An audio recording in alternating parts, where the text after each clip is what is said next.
अशा प्रकारे तुमचे दोन सेक्शन्स डिवाइडेड. जर समजा इन केस क्वेश्चन्स मध्ये जरी विचारलं की तुम्हाला तुमच्या कॉर्टेक्स सेक्शन मध्ये काय प्रेझेंट आहे किंवा बडेला सेक्शन मध्ये काय प्रेझेंट आहे स्पेसिफिकली माहिती राहायला पाहिजे. Got it? नेक्स्ट.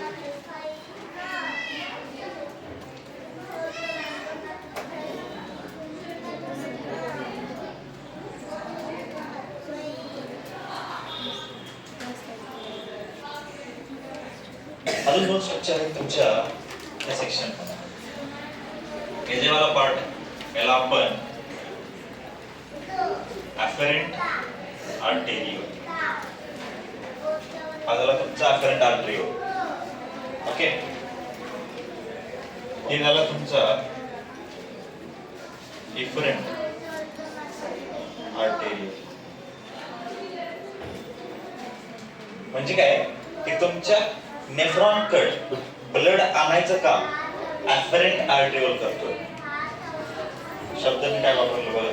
तुमच्या नेफ्रॉन कड ब्लड आणायचं काम तुमच्या अफेरेंट आर्टेरिओल करतोय. नावातच ए आहे. ए म्हणजे आणणे असं डोक्यात ठेवायचं डायरेक्ट. ए म्हणजे आणणे. आणायचं काम कोण करतोय? तुमचं अफेरेंट आर्टेरिओल करतोय. आणि घेऊन जाण्याचं काम तुमचं इफरेंट आर्टेरिओल करतो. इफरेंट आर्टेरिओल ई पासून डोक्यात ठेवायचं एक्झिट डायरेक्टली. ए पासून आणणे, ई पासून एक्झिट अशा प्रकारे दोन गोष्टी डोक्यात ठेवायच्या. अफेरेंट आर्टेरिओल आणि तुमचं इफरेंट आर्टेरिओल. ओके, अजून एक गोष्ट तुमचं मी काय सांगणार तुम्हाला सांगतो आता. अफेरेंट आर्टेरिओल चा डायमीटर हा मोठा असतो. ऐका मी काय सांगतो. अफेरेंट आर्टेरिओलचा डायमीटर हा मोठा असतो आणि तुमच्या इफरेंट आर्टेरिओलचा डायमीटर हा छोटा असतो. ओके, अफेरेंट आर्टेरिओलचा डायमीटर मोठा असतो आणि तुमच्या इफरेंट आर्टेरिओलचा डायमीटर छोटा असतो. का असेल असं?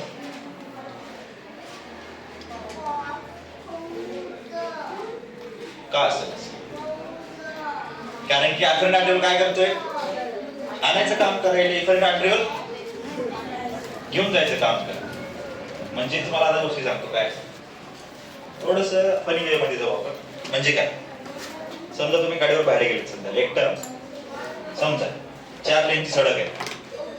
4 लेन सडक म्हणजे मोठी सडक आहे लांब, ज्यामध्ये गाडी फास्ट पळतात. मोठी सडक आहे, गाड्या फास्ट जात आहेत. ओके, काय झालं पुढे जाऊन जाऊन जाऊन रस्ता बारीक झाला. ओके, समजा ज्या जागी 4 गाड्या एकसाथ चालत होते आता एकच गाडी चालणार त्या रोडवर. ट्रॅफिक जाम होणार, वाढणार आणि जाम येऊ शकतो. मोठं डायमीटर आहे म्हणजे सगळ्या गोष्टी दणानं पळायले. म्हणजे एकदम 100-120 च्या स्पीडने चालले.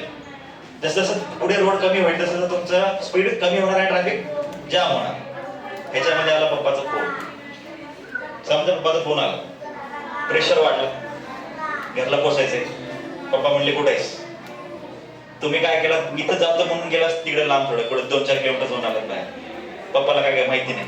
पप्पाला आपण काय सांगितलं घरी जात असताना की बाबा पप्पा मी इथं चाललो. आणि त्या टाइमला रोड मला मोठा सापडला आणि मला आता घरला यायचं लवकर. मला काय वाटलं ट्रॅफिक तर भेटणार नाही, पटमन जाऊन पटमन येतो 15-20 मिनिटात. रोड भारी आहे ना आणि ट्रॅफिक भेटणार नाही असं वाटलं. पण जेव्हा ते 4 लेन सडक संपली आणि छोटा रोड चालू झाला तेव्हा तिथं काय झालं, ट्रॅफिक जाम झाला. घरातून कोणाला फोन, कोणाचा आला? पप्पा. आता रोड कोणता आहे? बारीक आहे. म्हणजे आता काय झालं, प्रेशर वाढला. म्हणजे आता प्रेशर वाढला ना, आता घामून झाला. तर पप्पाला फोन आले, घरला तर जायचंय. एवढं लांब आलं म्हणून मी सांगितलं बी नव्हतं है ना. आता मी एवढं लांब आले पण पप्पाला माहिती नाही कुठे आहे सध्या. पप्पाला मी काय म्हणलं इथं जाऊन यायचो काहीतरी खायला आणतो म्हणून. मी काहीतरी गुपित कुठेतरी जाऊन आलो म्हणून करायला. राईट, तशा गोष्टी काहीतरी केले नाही. आता प्रेशर वाढलंय कारण पप्पाचा फोन आलाय. विषय काय झाला आता माहित राहतो तुम्हाला. डायमीटर जेव्हा जास्त होता तेव्हा तुमचा ब्लड फ्लो जास्त होता. ब्लड फ्लो जास्त होता. जसं ट्रॅफिक, जसं मला ट्रॅफिक जाम कधी झाला तेव्हा डायमीटर कमी झाला. मग जेव्हा अफेरेंट आर्टेरिओलला ब्लड आणला तेव्हा त्याचं डायमीटर मोठं आहे, म्हणजे त्यांना ब्लड खूप साऱ्या प्रमाणे आणला. आणि जसं जसं त्याचं इथून या सेक्शन मधून इथून वापस जायचंय, इथून वापस जाण्यासाठी डायमीटर कसं आहे? छोटा आहे. म्हणजे प्रेशर इथं वाढायला. बरोबर आहे, प्रेशर वाढला, टेन्शन आलं आता. त्याच प्रेशर मध्ये फिल्ट्रेशन होतं. काय म्हणलं मी की हे जे अफेरेंट आर्टेरिओलला ब्लड आणलं, डायमीटर मोठा होता. म्हणजे इथून ब्लड जास्त फास्ट येईल इथे. इथून ब्लड काय होते माहिती इथून इथे जाणार अफेरंट आर्टरिओल मध्ये, म्हणजे इथून फास्ट आला इथून हळू एफेरंट आर्टरिओल मध्ये जाणार. आणि या प्रोसेस मध्ये म्हणजे इथून फास्ट आला इथून स्लोली चाललाय, त्या दोन्हीच्या मध्ये प्रेशर क्रिएट होतं. बरोबर आहे का? प्रेशर तयार होणार. पाईप मोठा आहे, पाईपामधून पाणी चालले, पुढे पाईप बारीक झाला म्हणजे प्रेशर वाढणार का नाही त्या पाईपाच्या पुढच्या पाईपामध्ये. आता इथं प्रेशर वाढलाय, तर प्रेशर मध्ये काय होते माहिती का, प्रेशर जेव्हा बिल्ड होतं त्यामध्ये फिल्ट्रेशन होतं, म्हणजे टाइम भेटतो. बरोबर आहे. आता आज समजा कुठेतरी आपण चाललंय जिथे रस्ता मोठा किंवा रस्ता बारीक आहे, ट्रॅफिक जाम झालाय, काहीतरी इंस्टाग्राम काढून रील्स वगैरे बनवत बसतात मग तुम्ही. बरोबर आहे का? आता काही जण असे करतात की ते गाडीमध्ये जातात फिरत फिरत फिरत तिथे ट्रॅफिक जाम झाली, गाडी त्या जागेवर थांबणार त्यानंतर मग आता टाइम तर भेटलाय, गाडीमध्ये सेटअप बी आहे, फोन बी बसतो, मग रील्स बघायला चालू. मग ते जे मधलं सेक्शन आहे जे टाइम भेटतोय का, म्हणजे इथून त्या रोड पर्यंत जाण्यासाठी जे काय टाइम भेटतोय त्या टाइम स्पॅन मध्ये ऍक्च्युअली मध्ये तुमचं फिल्ट्रेशन प्रोसेस चालतोय. जे टाइम स्पॅन मध्ये वाढला, कारण की जेव्हा डायमीटर मोठं होतं तेव्हा गोष्टी पटपट आले, पण डायमीटर बारीक झाल्यामुळे गोष्टी हळूहळू चालले होते पुढे. जसं जसं हळूहळू चालले होते का त्याच प्रोसेस मध्ये तुमचं फिल्ट्रेशन प्रोसेस चालू झालं, आणि त्या प्रेशरमुळे फिल्ट्रेशन तुमच्या ब्लडचं झालेलं आहे. आणि पुढचा पार्ट पुढे आला. समजलं का नाही? समजायला पाहिजे वाटतं. राईट. हा जे पार्ट आहे मधला, त्या पार्टला आपण GONERULUS ग्लोमेरुलस म्हणतो. हे जी मिडल वाला पार्ट आहे, म्हणजे ज्या जागी अफेरंट आर्टरिओल आणि इफेरंट आर्टरिओलचं कनेक्शन आहे, ते कनेक्शन ऍक्च्युअल मध्ये त्या कनेक्शनला आपण काय म्हणतो, ग्लोमेरुलस असं म्हणतो. समजलं का? काय बोललो मी? समजायला का नाही मी काय बोलतो? समजलं असेल असं एक्सपेक्ट करतो. थोडंसं जास्त होणार आहे लेक्चर, असं समजून घ्यायचं. ओके, थोडंसं जास्त वेळ किंवा. आता नेक्स्ट वाला अफेरंट आर्टरिओल ब्लड आणला, इथं ब्लड प्युरिफिकेशन झालं आणि फिल्ट्रेशन झालं आणि उरलेला पार्ट पुढे गेला अफेरंट आर्टरिओल. काय होते माहितीये का, कधी कधी काय गोष्टी तिथं उडतात म्हणजे काय की अफेरंट आर्टरिओल मध्ये जे काय वेस्ट प्रोडक्ट होते ते इथे येणार. समजा काही गोष्टी प्रेशर बनले पण काही गोष्टी पुढे निघून गेले पटपट पळत, म्हणजे मला जायचं नाही म्हणून पळत निघून गेले पुढे इफेरंट आर्टरिओल. तर इफेरंट आर्टरिओल बी हुशार असतो. काय म्हणलं मी, आता समजा काही कचरा टाकायचा आपल्याला आणि आपला ब्लड मधला कचरा इथं पडणार, वोमन्स कॅप्सूल मध्ये कचरा पडणार.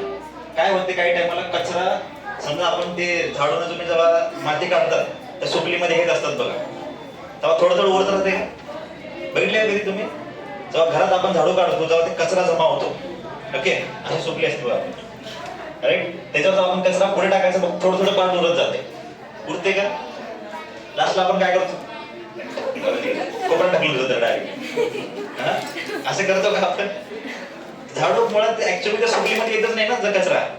लास्टला आपल्याला ते कचरा येच नाही गेलं तर काय करतो माहितीये का, जाऊ दे कोणाला दिसणार पण कोपऱ्यात संपला विषय, अशा गोष्टी करतो आपण. बॉडी असं करू देत नाही. काय होते माहितीये का, जरा कचरा जेव्हा इथे पडतो का, काही कचरा आपण ढकलून देतो बघा, ते बॉडी काय करते माहिती आहे, कचराला मग ओढून आणते. एवढी बॉडी आपली हुशार असते. ते ओढून आणण्याचं काम कोण करते माहिती होतं तुम्हाला? इथे अजून एक पार्ट असतो जे तुमच्या ओव्हरऑल नेफ्रॉनच्या आउटसाइडला कनेक्टेड आहे पूर्ण.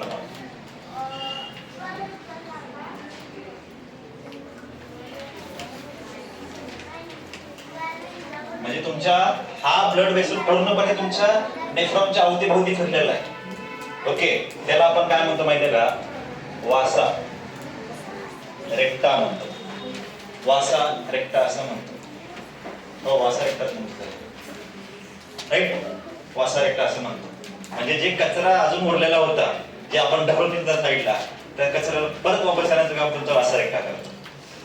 कळलं? काय बोललं, कळलं? कचरा जे उरलेला होता, उरलेला पार्ट परत तुमच्या ब्लड म्हणजे तुमच्या नेफ्रॉनमध्ये आणण्याचं काम तुमचा वासा रेक्टा करतो. ओके, नेक्स्ट जरा आपण थोडंसं आता युरिन फिल्ट्रेशन वर चालू, म्हणजे युरिन कसं बनायला येतं ते बघू आपण. बरोबर आहे, बघूया आपण आता. हे वाला पार्ट तुमच्या नेफ्रॉन मध्ये पर्यंत असते. हे फक्त एक नेफ्रॉन बद्दल बोलले मी. म्हणजे आपण काय केलं, फक्त एक नेफ्रॉनला घेतला आणि पूर्णपणे स्टडी केली. असे तुमच्या प्रत्येक किडनीमध्ये, म्हणजे एक किडनीमध्ये तुमचे 1 मिलियन ऑफ नेफ्रॉन्स असतात. Okay, got it? Let's move towards your formation of urine.